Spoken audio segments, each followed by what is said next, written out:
નમસ્કાર મિત્રો, જય દ્વારકાધીશ. મિત્રો, અમુક કળિયુગી દીકરાઓ કેવા હોય છે તેનો આ એક દાખલારૂપી કિસ્સો સાંભળો. દિનેશભાઈએ રિટાયર થયા પછી પોતાના રૂમમાં એસી લગાવી દીધું, જેથી કરીને એ વૃદ્ધ પતિ પત્ની ગરમીથી બચી શકે. કારણ કે એના પુત્રોએ પોતપોતાના રૂમમાં એસી લગાવેલા હતા અને લાઇટ બિલ પિતાના પેન્શનના પૈસામાંથી જ ભરતા હતા. 1 મહિના પછી 18,000 લાઇટ બિલ આવ્યું. એટલે દીકરાઓ ગુસ્સે થઈ ગયા અને તેઓએ દિનેશભાઈનું એસી ઉતારીને વેચી દીધું અને એને ખૂબ ગાળો આપવા લાગ્યા અને વૃદ્ધ મા બાપને ધાબા પર સૂવા મોકલી દીધા. ઉનાળાની ગરમીના લીધે દિનેશભાઈ અને એના પત્ની બીમાર થઈ ગયા. એટલે તેઓ ઘર છોડીને જતા રહ્યા અને બીજા દિવસે દીકરાઓ કામ પર જવા માટે બહાર નીકળ્યા ત્યારે તેની આંખો ફાટીને પહોળી થઈ ગઈ. કારણ કે ઉનાળાની ગરમીમાં બપોરે જ્યારે દિનેશભાઈ ઘરે પાછા આવ્યા ત્યારે તેઓ પરસેવાથી ભીંજાઈ ગયા હતા. ઘરે આવ્યા ત્યારે એની પત્ની સામે બેઠી હતી અને દિનેશભાઈને શ્વાસ ચડી ગયો હતો. એટલે એ કહેવા લાગ્યા કે મને થોડુંક ઠંડુ પાણી પીવડાવ અથવા તો લીંબુ શરબત બનાવી દે, મને આજે ગભરામણ જેવું થઈ રહ્યું છે. એટલે દિનેશભાઈના ધર્મપત્ની રસોડામાં જઈને લીંબુ શરબત બનાવી લાવ્યા અને એમને આપ્યું. શરબત પીધા પછી થોડી શાંતિ વળી, પરંતુ ગરમીના કારણે એનું બીપી લો થવા લાગ્યું હતું. એટલે એ કહેવા લાગ્યા કે હવે મારાથી ગરમી સહન નથી થતી, પરંતુ આપણે શું કરી શકીએ? મોંઘવારી પણ એટલી બધી વધી ગઈ છે અને ખર્ચા પણ એટલા બધા છે કે મહિનો પૂરો થાય એ પહેલાં તો પૈસા પૂરા થઈ જાય છે. ત્યારે એના પત્ની કહેવા લાગ્યા કે આપણા બંને દીકરાઓના રૂમમાં એસી લગાવેલા છે, એટલે આપણે પણ એવું કરીએ કે આપણે પણ કોઈ સેકન્ડ હેન્ડ એસી આપણા રૂમમાં લગાવી દઈએ. અને આજકાલ તો હપ્તા પર પણ એસી મળે છે અને મેં તો એવું સાંભળ્યું છે કે હવે તો એવા એસી પણ આવી ગયા છે જેમાં વીજળીનું બિલ બિલકુલ ઓછું આવે છે. ત્યારે દિનેશભાઈ કહેવા લાગ્યા કે તારી વાત સાચી છે. મેં એક એફડી મૂકી છે જે આ મહિને પાકવાની છે. એમાંથી 40,000 રૂપિયા આવવાના છે અને એટલામાં એસી આવી જશે. જો 2 રૂમના એસીનું બિલ ભરી શકાય છે તો એની સાથે સાથે આપણા એસીનું બિલ પણ ભરાઈ જશે. આમ પણ બિલ તો મારા પેન્શનમાંથી જ ભરવામાં આવે છે ને. આવું સાંભળીને દિનેશભાઈના પત્નીએ રાહતનો શ્વાસ લીધો. ઘર ખૂબ મોટું હતું અને બંને દીકરાઓના રૂમ પણ મોટા હતા અને બંને દીકરાઓને માત્ર એક બાળક હતા. પરંતુ દીકરાઓએ પોતપોતાના રૂમમાં 2-2 ટનના એસી લગાવેલા હતા અને તેઓ રાત દિવસ એસી ચાલુ રાખતા હતા. લગ્ન થયા પછી તરત જ બંને વહુઓએ સાસુ સાથે થોડી દૂરી બનાવીને રાખી હતી અને ન તો તેઓએ સાસુ સસરાને કોઈ જવાબદારી લીધી હતી. એ પોતાનું ખાવાનું જાતે જ બનાવતા હતા. જ્યારે તેમણે જોયું કે વહુઓ સીધી રીતે વાત નથી કરતી કે ન તો સરખી રીતે ઘરનું કામ કરતી હતી, કોઈ પણ લડાઈ ઝઘડા કર્યા વગર એમણે પોતે જ કહી દીધું કે બેટા, તમે લોકો અમારા બંનેની ચિંતા નહીં કરો. બસ તમે પોતપોતાના પતિઓનું ખાવાનું બનાવી નાખજો. અમે અમારું ખાવાનું અમે જાતે બનાવી લઈશું. અને ઘરનું વાતાવરણ પણ એટલા માટે જ સારું હતું કારણ કે દિનેશભાઈની પત્નીએ ક્યારેય પણ સાસુ બનવાની કોશિશ નહોતી કરી. એટલે એ પોતાનું અને દિનેશભાઈનું ખાવાનું જાતે જ બનાવતા હતા. પરંતુ ઘરનો ખર્ચો ભેગો હતો. વીજળીનું બિલ દિનેશભાઈના પેન્શનમાંથી જ ભરવામાં આવતું હતું. રાશન પણ એક જ જગ્યાએથી આવતું હતું. એટલે જેને જે રાંધવું હોય એ રાંધી લેતા હતા. પરંતુ દિનેશભાઈને ચોક્કસપણે પોતાના પુત્ર સામે એવી ફરિયાદ રહેતી હતી કે સમગ્ર જીવન દરમિયાન તેઓએ પુત્રોને ઉછેરવામાં ઘણી બધી કુરબાનીઓ આપી હતી. પરંતુ તેના પુત્રોએ લગ્ન પછી મા બાપને છોડીને પોતાની પત્નીઓનો સાથ આપ્યો હતો. બીજા જ દિવસે દિનેશભાઈની પત્નીની બહેનનું અવસાન થઈ ગયું અને દિનેશભાઈની તબિયત પણ સારી ન હતી.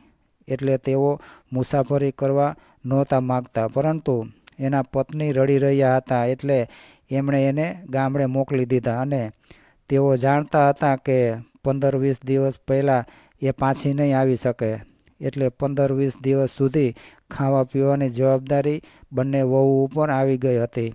પરંતુ બંનેના મોઢા ચડેલા હતા. દિનેશભાઈને ડાયાબિટીસની બીમારી હતી, એટલે તેઓ સવારે 8 વાગ્યે નાસ્તો કરી લેતા હતા. પરંતુ વહુ તો 10 વાગ્યા સુધી એસી રૂમમાંથી બહાર જ નહોતી નીકળતી. દિનેશભાઈએ બંને દીકરાઓને એવું કહ્યું કે જ્યાં સુધી તમારી બા પાછી ન આવે ત્યાં સુધી તમારી પત્નીઓને કહી દેજો કે હું સવારે 8 વાગ્યે નાસ્તો કરું છું, એટલે તેઓ ઉઠીને મારા માટે નાસ્તો બનાવી આપે. આવું સાંભળીને બંને દીકરાઓ મોઢું બગાડીને પોતાના રૂમમાં જતા રહ્યા. પરંતુ હવે બંને મૂંઝવણમાં મુકાઈ ગયા હતા, કેમ કે તેઓ જાણતા હતા કે તેઓની પત્નીઓ ધીરજ રાખવાવાળી કે સેવા કરવાવાળી બિલકુલ ન હતી. બીજા દિવસે સવારે 8 વાગ્યે બંને દીકરાની વહુઓ રસોડામાં હાજર હતી અને જોર જોરથી વાસણો પછાડતી રહી હતી. દિનેશભાઈ જ્યારે પોતાના રૂમમાંથી બહાર આવ્યા તો વહુઓનો બડબડાટ કરતી હતી. મોટી વહુ નાની વહુને કહી રહી હતી કે ડોશી તો બહાનું બતાવીને ગામડે જતી રહી છે અને આ મુસીબત આપણા ગળે બાંધતી ગઈ છે. ત્યારે નાની વહુ કહેવા લાગી કે એક તો આ ડોસાના વધારે પડતા નખરા છે અને પાછો 8 વાગ્યે એને નાસ્તો જોઈએ છે, બપોરનું ખાવાનું 12 વાગ્યે જોઈએ અને સાંજે 4 વાગે ચા જોઈએ. એક તો બાળકો આખી રાત સૂવા નથી દેતા અને સવારે ઉઠો તો આ મહારાજા માટે નાસ્તો બનાવવાનો. વહુઓની આવી વાતો સાંભળીને દિનેશભાઈનું મન ઉદાસ થઈ ગયું, કેમ કે તેઓ ઉઠે એ પહેલાં જ એની પત્ની એની માટે નાસ્તો મૂકી દેતી હતી. નાસ્તામાં એ સાબુદાણા લેતા હતા, એ પણ ખાંડ વગરના, અને ચા પણ ખાંડ વગરની પીતા હતા. પરંતુ વહુએ બેકરીના બિસ્કિટ અને 1 કપ ચા ટેબલ પર મૂકી દીધા. દિનેશભાઈએ ચાનો પેલો ઘૂંટડો ભર્યો ત્યાં ખબર પડી કે વહુએ ચામાં ખાંડ નાખી છે. એટલે એણે ચા ન પીધી અને ઊભા થઈને રસોડામાં ગયા અને જોયું તો આખું રસોડું વેર વિખેર પડેલું હતું. જોકે એની પત્નીને ખૂબ જ ચોખ્ખાઈ અને સફાઈ પસંદ હતી, પરંતુ વહુઓ એની ઈચ્છા હોય તો જ કામ કરતી. અને ક્યારેક ક્યારેક તો એવું પણ બનતું કે બંનેમાંથી કોઈ પણ વહુ ખાવાનું પણ નહોતી બનાવતી અને બંને પુત્રો એની મા પાસે ખાવાનું બનાવતા હતા. અને દિનેશભાઈના પત્ની બિચારા ચૂપ રહીને બાળકોને પણ ખાવાનું બનાવતા હતા અને તાજી રોટલીઓ બનાવીને આપતા હતા. આખી જિંદગી એણે દિનેશભાઈને તાજી રોટલી બનાવીને ખવડાવી હતી અને કદાચ રાત્રે બનાવેલી રોટલી વધી રહેતી હોય તો એ પોતે સવારે ઉઠીને ખાઈ લેતા. પરંતુ એણે ક્યારેય પણ દિનેશભાઈને રાતની વધેલી રોટલી નહોતી ખવડાવી. પત્ની અને વહુ તરીકેની ફરજ એની પત્નીએ નિભાવી હતી. એનાથી બિલકુલ વિપરીત વહુઓ કામચોર હતી. દિનેશભાઈએ રસોડાની વેરવિખેર હાલત જોઈ અને રાતના દુર્ગંધવાળા વાસણો જોયા તો એને ખૂબ દુઃખ થયું અને તેમણે ફ્રીજમાંથી બ્રેડ લઈને માખણ લગાવીને ખાઈ લીધી અને પાણી પીને પોતાના રૂમમાં આવી ગયા. આજે એને પોતાની પત્નીની ખૂબ જ યાદ આવી રહી હતી, પરંતુ દુઃખની વાત એ હતી કે તેઓ એને બોલાવી પણ નહોતા શકતા. બપોરનું ખાવાનું પણ એને વાસી આપવામાં આવતું હતું. રાતની વધેલી રોટલી અને રાતનું વધેલું શાક આપી દેતા હતા. એક તો ખૂબ ગરમી હતી અને એમાં પાછું ફ્રીજ કામ કરવાનું બંધ કરી દીધું હતું, એટલે શાક પણ ખરાબ થઈ ગયું હતું અને એમાંથી દુર્ગંધ પણ આવી રહી હતી. ત્યારે દિનેશભાઈ એવું વિચારી રહ્યા હતા કે આજ સુધી આટલા વર્ષોમાં મારી પત્નીએ મને ક્યારેય પણ વાસી રોટલી નથી ખવડાવી અને વાસી શાક જોઈને તેઓ પરેશાન થવા લાગ્યા. એટલે તેમણે રોટલી ત્યાં જ મૂકી દીધી અને વહુને કહેવા લાગ્યા કે મને 1 ગ્લાસ દૂધ આપી જા, મારે આ રોટલી નથી ખાવી. ત્યારે વહુ કહેવા લાગી કે બાપુજી, હમણાં તમારા નખરા બહુ વધી ગયા છે. મેં તમને શાક રોટલી તો આપ્યા છે, પાછા તમે દૂધ માગી રહ્યા છો. આવું સાંભળીને દિનેશભાઈ ખૂબ ગુસ્સે થઈ ગયા અને કહેવા લાગ્યા કે વહુ, શું તારા પિયરમાં તારા બાપુજીને આવું ખાવાનું ખવડાવતી હતી તું? આ રોટલી તો જો, આમાંથી કેટલી દુર્ગંધ આવી રહી છે. પરંતુ દિનેશભાઈના પત્ની એવું કહીને ગયા હતા કે વહુ સાથે વધારે મગજમારી નહીં કરતા. એટલે દિનેશભાઈ શાંત થઈ ગયા અને આટલું સાંભળીને વહુનું મોઢું ખુલી ગયું અને તેનો ચહેરો લાલ પીળો થઈ ગયો અને કહેવા લાગી કે બાપુજી, તમારે તાજું ખાવાનું ખાવું હોય તો માજીને બોલાવી લાવો. અમારી પાસે તમારા આવા નખરા નહીં ચાલે. તમારે તો રોજ રોજ નવું નવું ખાવું હોય.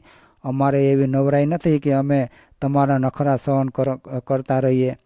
તમે તો એવી રીતે નખરા કરી રહ્યા છો જાણે કે આખા ઘરનો ખર્ચો તમે જ ઉપાડી રહ્યા હોય. મોટી વહુએ જરા પણ સંકોચ રાખ્યા વગર ઘણી બધી વાતો કહી દીધી અને એ પોતાના રૂમમાં જતી રહી. દિનેશભાઈનો પૌત્ર દરવાજે ઊભો રહીને આ બધું જોઈ રહ્યો હતો.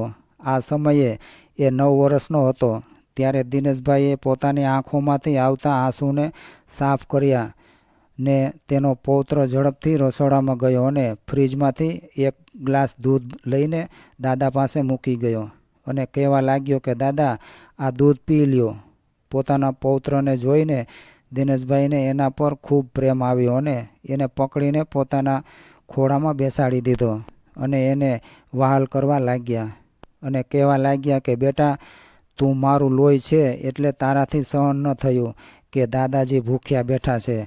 ત્યારે પૌત્ર પણ દાદાની છાતીએ વળગી ગયો અને કહેવા લાગ્યો કે દાદા, તમે ચિંતા ના કરો.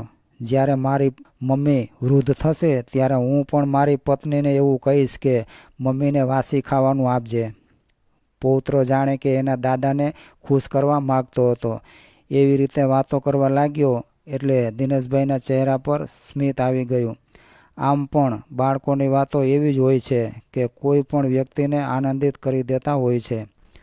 હવે સાંજ પડી ગઈ હતી એટલે દીકરાઓ પણ ઘરે આવી ગયા અને ખાવાનું ડાઇનિંગ ટેબલ પર મૂકવામાં આવ્યું. આજે તો કંઈક વિચિત્ર શાક બનાવેલું હતું. જો કે મટર પનીર બનાવવામાં આવ્યું હતું, પરંતુ પનીરમાં ડુંગળી તરતી હોય એવું લાગી રહ્યું હતું. આવું જોઈને દિનેશભાઈ કહેવા લાગ્યા કે આ શું બનાવ્યું છે? તારી બાએ આવું ખાવાનું તમને ક્યારે ખવડાવ્યું છે? અરે, તમારી પત્નીઓ તો સ્ત્રીના નામ પર કલંક છે. ત્યારે દીકરો કહેવા લાગ્યો કે બાપુજી, શાક એટલું બધું ખરાબ નથી જેવું તમે કહી રહ્યા છો. એણે મટર પનીર પોતાની થાળીમાં નાખ્યું અને ખાવા લાગ્યો અને કહેવા લાગ્યો કે બાપુજી, મારી બાને સારું ખાવાનું બનાવતા આવડતું હતું અને ઘરને સાફ સુથરું રાખતા પણ આવડતું હતું, કારણ કે એ ભણેલી ગણેલી ન હતી. પરંતુ અમારી પત્નીઓ તો આજકાલની મોડર્ન છોકરીઓ છે અને હાઈ એજ્યુકેશન મેળવી ચૂકેલી છે, એટલે એને ઘરના કામકાજ અને સારી રીતભાત શીખવાનો સમય જ ન મળે. એટલે અમે પણ એની સાથે એડજસ્ટ કરીને રહીએ છીએ. ત્યારે દિનેશભાઈ કહેવા લાગ્યા કે સારું શિક્ષણ મેળવ્યું છે તો એને પોતાના બાપ સમાન સસરા સામે જીભ ચલાવતા કેમ આવડે છે? સારું શિક્ષણ તો સારી વાતો શીખવે છે. આના કરતાં તો તારી અભણમાં સારી હતી. એ આજ સુધી ક્યારેય મારા માતા પિતા સામે એક પણ શબ્દ નથી બોલી અને નથી મને ક્યારેય વાસી ખવડાવ્યું. લગ્ન પહેલાં તો તમારા બંને ભાઈઓના ઘણા બધા નખરા હતા. કદાચ થોડું ઘણું દાળ અને શાકમાં મરચું મીઠું વધી ગયું હોય અથવા તો ઓછું થઈ જતું હોય તો તમે ગુસ્સો થઈ જતા અને એવું કહેતા કે બા, ત્યાં કેવું ખાવાનું બનાવ્યું છે? અમે થાકીને ઘરે આવીએ છીએ તો ખાવાનું તો સરખું આપ. અને આજે આવા ભોજનથી તમને લોકોને કોઈ પ્રોબ્લેમ નથી. આટલું કહીને તેઓ ખુરશી પરથી ઊભા થઈ ગયા અને કહેવા લાગ્યા કે દીકરા, જમ્યા પછી મને બજારમાંથી દહીં લાવી આપજે. હું દહીં સાથે રોટલી ખાઈ લઈશ. ત્યારે દીકરો બોલ્યો કે સારું બાપુજી, હું જમ્યા પછી તમને દહીં લાવી આપીશ. બીજું કંઈ જોઈતું હોય તો એ પણ સાથે મગાવી લેજો.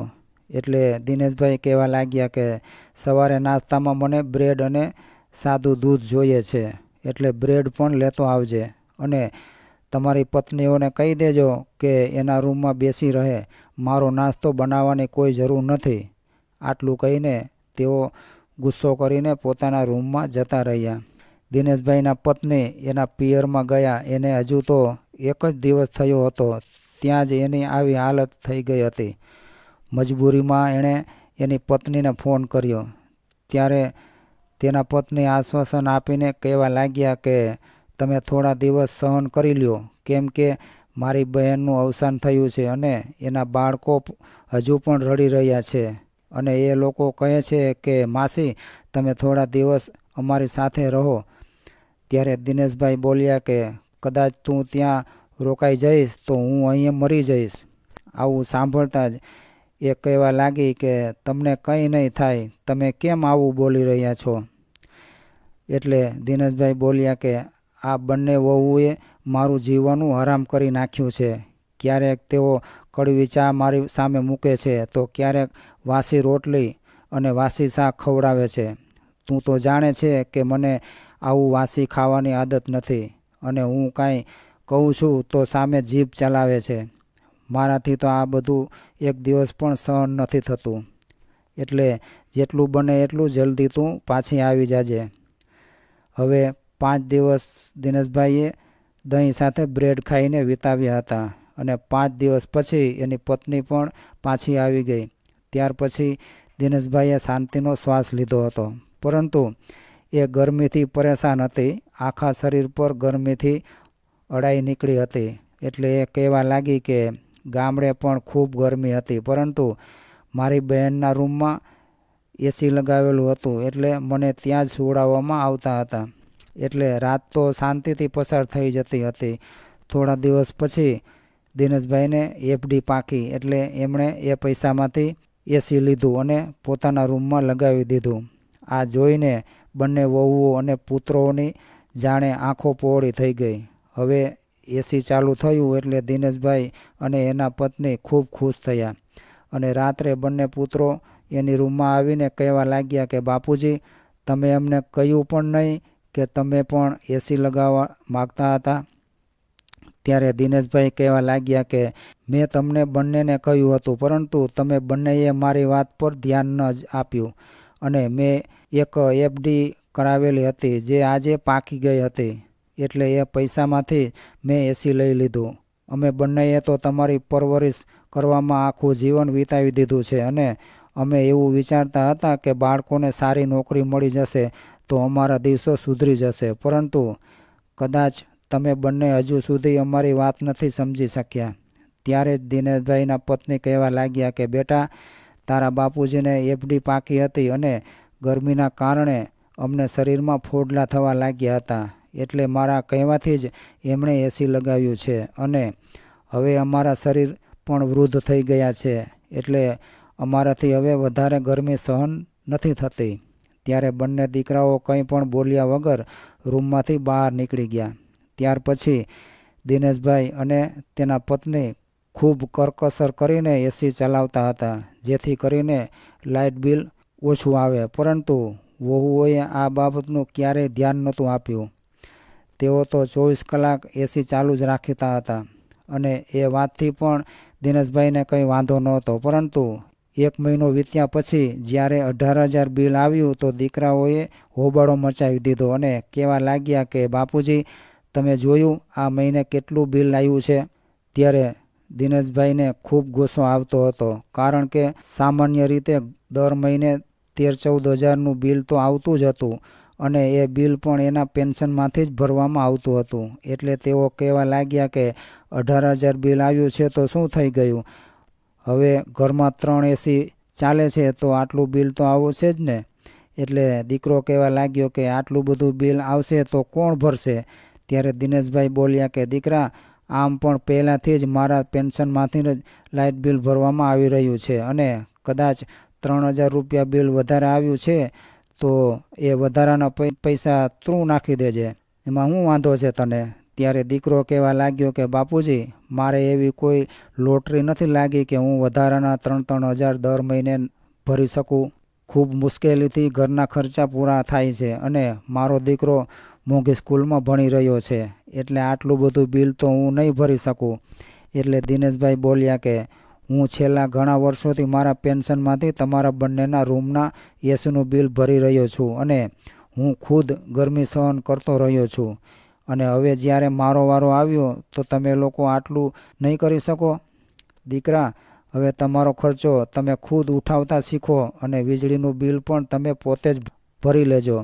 હું મારું બિલ ભરી દઈશ અને બાકી રહી રાશનની વાત, તો મારું પેન્શન 25,000 આવે છે, એટલે એનાથી જ હું મારું અને મારી પત્નીનું ગુજરાન ચલાવી લઈશ. આટલું સાંભળતા જ દીકરાઓ ભડકી ગયા અને કહેવા લાગ્યા કે બાપુજી, આવું કરવું હોય તો તમે તમારા રહેવાનો વ્યવસ્થા ક્યાંક બીજે કરી લેજો.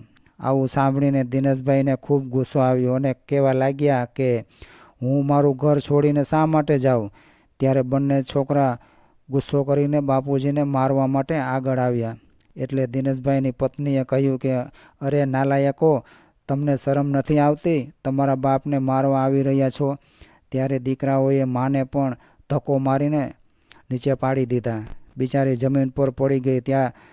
ત્યાર પછી બાપુજીનો હાથ પકડીને એક લાફો મારી દીધો અને કહેવા લાગ્યા કે આ ઘર તમારું એકલાનું નથી, અમારું પણ છે. એટલે અમારી સાથે માથાકૂટ કરવાની બિલકુલ કોશિશ નહીં કરતા અને અમે આટલું બધું બિલ નહીં ભરી શકીએ. તમારી એફડી પાકી હતી તો એ પૈસા અમને આપી દેવા હતા ને. અમે પણ ઘરના ખર્ચાઓથી ખૂબ પરેશાન છીએ. ત્યારે નાનો દીકરો કહેવા લાગ્યો કે ભાઈ, એ બધું રહેવા દે અને ચાલ આ એસી ઉતારી લઈએ, એને વેચી નાખીએ. આમ પણ નવું એસી છે એટલે આસાનીથી વેચાઈ જશે અને આ બંનેને પતરાવાળા રૂમમાં નાખી દઈએ. આ વૃદ્ધ ડોસા ડોસી બાકીનો સમય ત્યાં જ રહીને વિતાવશે. ત્યાર પછી બંને દીકરાઓએ એનો સામાન પતરાવાળા રૂમમાં નાખી દીધો, જ્યાં નહોતો પંખો કે નહોતી લાઇટ, અને એવું કહ્યું કે હવે તમારે ઉપર પતરાવાળી રૂમમાં જ રહેવાનું છે. આ એસી ઉતારીને અમે વેચી નાખીશું. ત્યારે દિનેશભાઈ અને એના પત્ની ખૂબ રડવા લાગ્યા. પોતાના સંતાનો માટે બલિદાન આપતા આપતા વૃદ્ધાવસ્થામાં પહોંચી ગયા હતા. હવે એને શાંતિથી પોતાનું જીવન જીવવાનો સમય હતો, પરંતુ એના સંતાનોએ તો એનું જીવન નરક જેવું બનાવી દીધું હતું. હવે બંને પતિ પત્ની ઉદાસ થઈને ઉપર ગયા તો ખૂબ ગરમી હતી અને નીચેના આખા ઘર પર બંને દીકરાઓએ કબજો કરી લીધો હતો અને એના રૂમને પણ તાળું મારી દીધું હતું, જેથી કરીને તેઓ ક્યારેય પણ એ રૂમમાં ન આવી શકે. 2 દિવસ પછી બંને પતિ પત્ની ઘરમાંથી નીકળી ગયા અને જ્યારે બંને પુત્રોએ જોયું કે એના મા બાપ ઘર છોડીને જઈ રહ્યા છે તો એને કોઈ ફરક પડતો ન હતો. તેઓ તો ઉલટાના ખુશ થયા કે હવે આખા ઘર પર કબજો કરી લઈશું. પરંતુ બીજા દિવસે જ્યારે ઓફિસે જવા માટે તૈયાર થઈને ઓફિસે પહોંચ્યા તો એના બોસે એને નોકરીમાંથી કાઢી મૂક્યા. મોટા દીકરાને એના બોસે એવું કહ્યું કે તે મારી ખૂબ મહત્ત્વપૂર્ણ ફાઇલ ગુમાવી દીધી છે, જેના કારણે મને લાખો રૂપિયાનું નુકસાન થયું છે અને એટલે જ હું તને નોકરીમાંથી સસ્પેન્ડ કરું છું. ત્યાર પછી નાના દીકરાને એવું કહ્યું કે મેં તને પૈસાની હેરાફેરી કરતા જોયો છે. આવું કહીને એને પણ નોકરીમાંથી કાઢી મૂક્યો. હવે બંને ભાઈઓએ નોકરી ગુમાવી દીધી હતી, કારણ કે એણે એના માતા પિતાનું દિલ દુભાવ્યું હતું. એટલે જ આવું થયું છે. હવે બંને રડતા રડતા પાછા ઘરે આવ્યા. જ્યારે એની પત્નીઓને આ વાતની ખબર પડી તો એ પણ પરેશાન થઈ ગઈ. એટલે બંને ભાઈ પોતાની પત્નીઓને ગાળો આપીને કહેવા લાગ્યા કે તમારા કારણે જ અમે અમારા મા બાપને ઘરની બહાર નીકળવા માટે મજબૂર કર્યા છે અને આજે આપણે આવી પરિસ્થિતિમાં પહોંચી ગયા છીએ. હવે દિનેશભાઈ અને એના પત્ની ગામડે જતા રહ્યા હતા. દિનેશભાઈની પત્નીની બહેનનું અવસાન થયું હતું. તેનો પુત્ર ખૂબ સારો હતો, એટલે એણે આ બંને પતિ પત્નીને પોતાની ઘરે પોતાના માતા પિતાની જેમ જ સાચવી લીધા અને એની સેવા કરવા લાગ્યો. ત્યાર પછી દિનેશભાઈ ક્યારેય શહેરમાં ન ગયા, પરંતુ એના દિલમાંથી પોતાના સંતાનો માટે હંમેશા બદદુઆઓ જ નીકળતી રહી હતી. આ બાજુ એના બંને દીકરાઓની પરિસ્થિતિ એટલી બધી ખરાબ થઈ ગઈ હતી કે એનું ઘર પણ વેચાઈ ગયું અને પોતાની પત્નીઓ સાથે એના પિયરમાં રહેવા મજબૂર થયા અને હંમેશા એના સાસરિયાના લોકોના મેણાટોણા સાંભળતા રહ્યા. માતા પિતાના અનાદરનું હંમેશા આવું જ પરિણામ આવે છે. તો મિત્રો, આજની આ કહાની તમને કેવી લાગી તે કોમેન્ટ કરી જરૂરથી જણાવજો અને પસંદ આવી હોય તો વિડીયોને લાઇક, શેર અને ચેનલને સબસ્ક્રાઈબ કરી તમારા ભાઈને સપોર્ટ આપો. જય દ્વારકાધીશ.